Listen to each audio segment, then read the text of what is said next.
നമസ്കാരം ട്രേഡേഴ്സ്, എല്ലാ ദിവസവും വൈകിട്ട് 7 മണിക്കുള്ള മാർക്കറ്റ് ന്യൂസിലേക്ക് കടക്കാം. ഞാൻ സിയാദ് ഇല്ലിക്കൽ. ഇന്നലെ യു എസിൽ നിന്ന് പോസിറ്റീവായിട്ടുള്ള വാർത്തകളാണ് നമ്മൾ കണ്ടത്. യു എസിലെ സെൻട്രൽ ബാങ്ക് അവിടുത്തെ പലിശ നിരക്ക് കുറച്ചേക്കാം എന്നുള്ള ന്യൂസ് ഇന്നലെ യു എസ് മാർക്കറ്റ് വലിയ തോതിൽ റാലി രേഖപ്പെടുത്താനായിട്ട് കാരണമായി. ആ ഒരു പോസിറ്റീവ് സെൻറ്റിമെൻറ്റ്സ് ഇന്ന് ഏഷ്യൻ മാർക്കറ്റിലേക്കും കിട്ടി. ഏഷ്യൻ മാർക്കറ്റ് എല്ലാം തന്നെ പോസിറ്റീവായിരുന്നു. നമ്മളുടെ മാർക്കറ്റ് നിഫ്റ്റി രാവിലെ പ്രീ മാർക്കറ്റിൽ നമ്മൾ കണ്ട പോലെ തന്നെ 100 പോയിൻറ്റിൻ്റെ മുകളിൽ ഒരു ഗ്യാപ്പ് അപ്പ് നമ്മൾ എക്സ്പെക്റ്റ് ചെയ്തു. അതുപോലെ തന്നെ ഗ്യാപ്പ് അപ്പ് കിട്ടി. ഗംഭീരമായ രീതിയിൽ മാർക്കറ്റ് ഇന്ന് ട്രേഡിംഗ് അവസാനിപ്പിച്ചു. ന്യൂസിൻ്റെ ഹെഡ്ലൈൻസിലേക്ക് പോവുകയാണെങ്കിൽ ആദ്യം B S C listed companies ഇന്ന് ഏകദേശം 5 lakh crore market cap add ചെയ്തു. മിഡ് ക്യാപ്പും സ്മോൾ ക്യാപ്പും 2% റാലി രേഖപ്പെടുത്തി. തുടർച്ചയായ ഒരു ലോസിന് ശേഷമാണ് മിഡ് ക്യാപ്പ് സ്റ്റോക്കുകളിൽ ഗംഭീര ഒരു റാലിക്ക് കാരണമായത്. റിയാലിറ്റി ഇന്ന് ഏകദേശം ഒരു 3% ഒരു റാലി രേഖപ്പെടുത്തി. കൂടാതെ തന്നെ റിയാലിറ്റിയോട് അടുത്ത് നിൽക്കുന്ന മിറ്റൽ സെക്ടറും ഇന്ന് 2.5% റാലി രേഖപ്പെടുത്തി. എല്ലാ സെക്ടറും ഇന്ന് ഗ്രീനിൽ ക്ലോസ് ചെയ്യാൻ സാധിച്ചു. PSU കമ്പനീസിൽ ONGC ഒഴിച്ചിട്ടുള്ള ഒട്ടുമിക്ക PSU കമ്പനീസും ഇന്ന് ഗ്രീനിൽ ക്ലോസ് ചെയ്യാൻ സാധിച്ചു. നിഫ്റ്റിയിൽ ഏകദേശം 164 കമ്പനീസ് NSEയിലുള്ള 164 കമ്പനീസ് ഇന്ന് UC ആയിട്ടുണ്ട്, അപ്പർ സർക്യൂട്ട് ആയിട്ടുണ്ട്. 17 കമ്പനീസ് ഇന്ന് റെക്കോർഡ് ഹൈ ആണുള്ളത്. വളരെ പോസിറ്റീവായിട്ടുള്ളൊരു ദിനം. നിഫ്റ്റിയുടെ ചാർട്ട് നമുക്ക് നോക്കാം. നിഫ്റ്റിയുടെ ചാർട്ടിൽ കാണാം ഇന്നലത്തെ ക്ലോസിംഗ് ആയിട്ടുള്ള 21,850 നിന്ന് 100ഓളം പോയിൻറ്റിൻ്റെ ഗ്യാപ്പ് അപ്പ് ഓട് കൂടിയിട്ട് നിഫ്റ്റി ഓപ്പൺ ചെയ്ത് 22,014 എന്ന നിലയിൽ നിഫ്റ്റി രാവിലെ ഫസ്റ്റ് ആ ഒരു ക്യാൻഡിൽ ഹൈ ക്രിയേറ്റ് ചെയ്തു. പിന്നീട് നിഫ്റ്റി ക്രിയേറ്റ് ചെയ്ത ആദ്യത്തെ 5 മിനിറ്റ് ക്യാൻഡിൽ ഏകദേശം ഒരു അരമണിക്കൂറിനുള്ളിൽ ബ്രേക്ക് ചെയ്ത് 22,075 ഹൈ ക്രിയേറ്റ് ചെയ്തു. അതിനുശേഷം നിഫ്റ്റി 21,950 ലോ ക്രിയേറ്റ് ചെയ്തെങ്കിൽ കൂടിയും 22,000 മുകളിൽ നിഫ്റ്റിക്ക് ക്ലോസ് ചെയ്യാൻ സാധിച്ചു.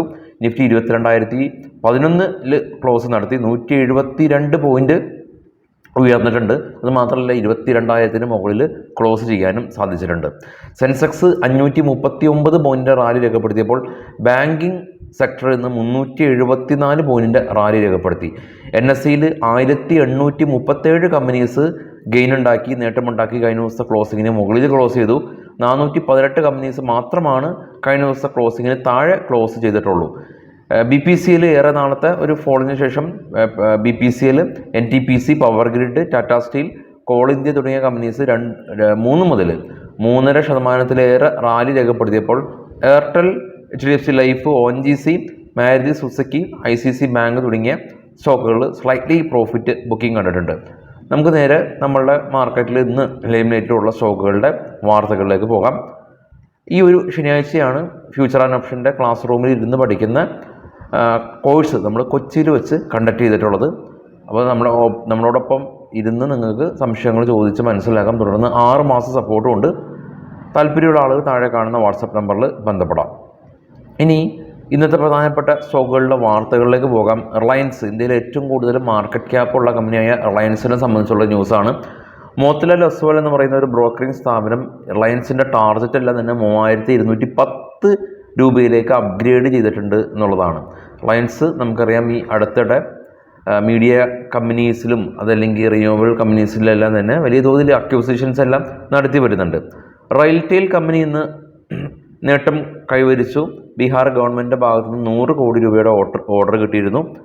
SBI കാർഡ്, ഇന്ത്യയിലെ ഏറ്റവും കൂടുതൽ ക്രെഡിറ്റ് കാർഡ് വിൽപ്പന നടത്തുന്ന 2ാമത്തെ കമ്പനിയാണ് SBI ഗ്രൂപ്പിൽ നിന്നുള്ള SBI കാർഡ്. അപ്പോൾ അവർ ടൈറ്റാനായിട്ട് കൊളാബ് ചെയ്തിട്ട് ബ്രാൻഡിങ് ക്രെഡിറ്റ് കാർഡ് അവർ ഇറക്കാനായിട്ട് കമ്പനി തീരുമാനിച്ചു. SCVN കമ്പനി ഈ ഒരു ഫിനാൻഷ്യൽ ഇയറിൽ കമ്പനി 4,000 കോടി രൂപയുടെ റവന്യൂ ആണ് ഫോർകാസ്റ്റ് ചെയ്യുന്നത്. മണപ്പുറം, മുത്തൂറ്റ് തുടങ്ങിയ ഗോൾഡ് റിലേറ്റഡ് ആയിട്ടുള്ള കമ്പനീസ് വലിയ തോതിൽ നേട്ടം കൈവരിച്ചു. ഇൻ്റർനാഷണൽ മാർക്കറ്റിൽ ഗോൾഡ് പെർ ഔൺസിന് $2,200 മുകളിൽ പോയതാണ് കാരണം.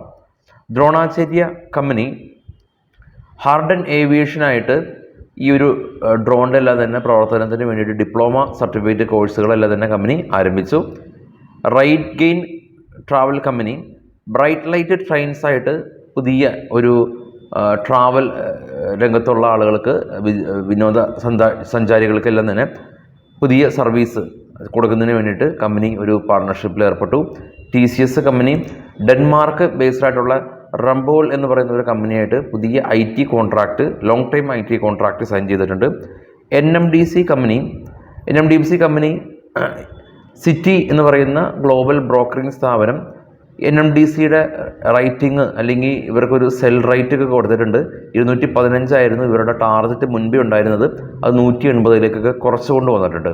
Avenue supermarket company, Radhakrishna ദമാനിയുടെ അവന്യൂ സൂപ്പർ മാർക്കറ്റ് സീലിയസ് എന്ന് പറയുന്ന ബ്രോക്കറിംഗ് സ്ഥാപനം അവർ 26% അപ്ഗ്രേഡ് ചെയ്തിട്ടുണ്ട്, അല്ലെങ്കിൽ 26% സ്റ്റോക്കിന് പൊട്ടൻഷ്യൽ ഉണ്ടെന്ന് അവർ അഭിപ്രായപ്പെട്ടു.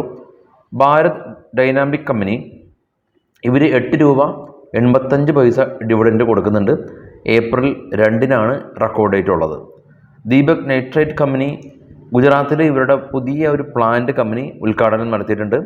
റിലയൻസ് പവറായിട്ട് ബന്ധപ്പെട്ടുള്ളൊരു ന്യൂസ് ഉള്ളത്, DCB ബാങ്കായിട്ട് ഏകദേശം കുറച്ച് ലോൺ റീപേയ്മെൻറ്റ് ഇവർക്ക് ബാക്കിയുണ്ടായിരുന്നു.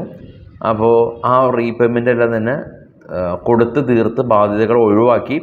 അതോടുകൂടിയിട്ട് റിലയൻസ് പവറിൻ്റെ 45 മെഗാവാട്ട് വിൻഡ് പ്രൊജക്റ്റ് ഇപ്പോൾ എല്ലാം തന്നെ എക്യുമറൻസ് സർട്ടിഫിക്കറ്റ് കിട്ടി, ബാധ്യതകളെല്ലാം തന്നെ ഒഴിവായിട്ടുണ്ട്. L&T മൈൻട്രി കമ്പനി LIC L&T മൈൻട്രിയിലെ സ്റ്റേക്ക് വീണ്ടും വർദ്ധിപ്പിച്ചിട്ടുണ്ട്. ശ്യാം മെറ്റാലിക് കമ്പനി ഇവരുടെ പ്രൊഡക്ഷൻ കപ്പാസിറ്റി ഉയർത്തുകയാണെന്നുള്ള ന്യൂസ് ഉണ്ട്, പ്ലാന്റ് എക്സ്പാൻഡ് ചെയ്യുകയാണ്. ഇസാർ മെറ്റൽ കമ്പനി അടുത്തിടെ ആരംഭിച്ച ഇവരുടെ പുതിയ ഒരു മാനുഫാക്ചറിങ് ഫെസിലിറ്റിയിൽ നിന്ന് കൊമേഴ്ഷ്യൽ പ്രൊഡക്ഷനെല്ലാം തന്നെ കമ്പനി ആരംഭിച്ചു. ആംബർ എൻ്റർപ്രൈസസ് കമ്പനി സിയോജെറ്റ് പ്രൈവറ്റ് ലിമിറ്റഡിൻ്റെ 50% സ്റ്റേക്ക് അക്യൂർ ചെയ്തു എന്നുള്ള ന്യൂസാണ് ഇപ്പോൾ നമുക്ക് ഈ ഒരു മൊമെൻറ്റിൽ ഉള്ളത്. മറ്റുള്ള ന്യൂസുകൾ നമ്മളുടെ ടെലഗ്രാം ചാനലുണ്ട്, ഈ വീഡിയോയുടെ ഡിസ്ക്രിപ്ഷനിലുണ്ട്. അതുപോലെ തന്നെ IPO ഡീറ്റെയിൽസും ഡിവിഡൻഡ് ഡീറ്റെയിൽസും എല്ലാം തന്നെ നിക്ഷേപകർക്ക് വളരെ വലിയ തോതിൽ ആവശ്യമുള്ളൊരു ഡേറ്റയാണ്. അത് നമ്മുടെ വെബ്സൈറ്റിൻ്റെ ട്രേഡിംഗ് വിങ് ആയിട്ടുള്ള ട്രേഡ് ബഡ്ഡി ടാബിലുണ്ട്. ബിസ്മേറ്റ് ട്രേഡിംഗ് എന്നാണ് നമ്മുടെ വെബ്സൈറ്റിൻ്റെ ഡൊമൈൻ. അതിൽ ട്രേഡ് ബഡ്ഡി ടാബിൽ ക്ലിക്ക് ചെയ്യുകയാണെങ്കിൽ നിങ്ങൾക്ക് ട്രേഡിംഗ് പരമായിട്ടുള്ള നമ്മളെ ഹെൽപ്പ് ചെയ്യുന്ന ഒരുപാട് കാര്യങ്ങൾ നമ്മളവിടെ ഉൾപ്പെടുത്തിയിട്ടുണ്ട്. ഇനി നമുക്ക് ഗ്ലോബൽ മാർക്കറ്റ് പരിശോധിക്കാം. ഗ്ലോബൽ മാർക്കറ്റിൽ ഏറ്റവും താഴെ കാണാം ഇന്ത്യ വിക്സ് ഇന്ന് 7% മുകളിൽ ഫോളായി 12.51 എന്ന നിലയിൽ ഇന്ത്യ വിക്സ് ഏറെ നാളുകൾക്ക് ശേഷം തിരികെ എത്തി. ഇപ്പോൾ ട്രേഡ് ചെയ്യുന്ന യൂറോപ്യൻ മാർക്കറ്റിൽ ഫ്രാൻസ് ഒഴികെയുള്ള മറ്റ് MOX റഷ്യനാണ്, അതിന് മുകളിൽ FTSE UK ആണ്, CAC 40 ആണ് ഫ്രാൻസ് ഉള്ളത്, ഡാക്സ് ജർമ്മനിയാണ്. ഫ്രാൻസ് ഒഴികെയുള്ള 2 യൂറോപ്യൻ മാർക്കറ്റും റഷ്യൻ മാർക്കറ്റ് പോസിറ്റീവാണ്. ബിറ്റ്കോയിൻ 3700 പോയിന്റ് റാലി രേഖപ്പെടുത്തി 67,000. ഡോ ഫ്യൂച്ചർ പോസിറ്റീവാണ്, അതിന് മുകളിലുള്ള ഏഷ്യൻ മാർക്കറ്റൊക്കെ പോസിറ്റീവാണ്. ഏറ്റവും ടോപ്പിൽ കാണാം ഗോൾഡ് $2206 പെർ ഔൺസിൽ എന്ന നിലയിൽ ട്രേഡ് ചെയ്യുന്നുണ്ട്. അപ്പോൾ ആഗോള മാർക്കറ്റെല്ലാം തന്നെ കാത്തിരുന്ന ഒരു വാർത്തയായിരുന്നു US നിന്നുള്ള പലിശ നിരക്ക് എന്താകുമെന്നുള്ളത്. പോസിറ്റീവായിട്ടുള്ളൊരു ന്യൂസാണ് ഉള്ളത്. പക്ഷേ US മാർക്കറ്റ് അത് ഓൾ ടൈം ഹൈ ആണ്. നാസ്ഡാക്ക് ഉൾപ്പെടെയുള്ള ഇൻഡെക്സുകൾ ഓൾ ടൈം ഹൈ ആണ്. നിഫ്റ്റിയും അതിൻ്റെ ഓൾ ടൈം ഹൈയിൽ നിന്ന് ഏകദേശം ഒരു 3.5% മാത്രമാണ് കറക്റ്റ് ചെയ്തിട്ടുള്ളൂ. വീണ്ടും 22,000 മുകളിൽ ക്ലോസ് ചെയ്യാനായിട്ട് സാധിച്ചിട്ടുണ്ട്.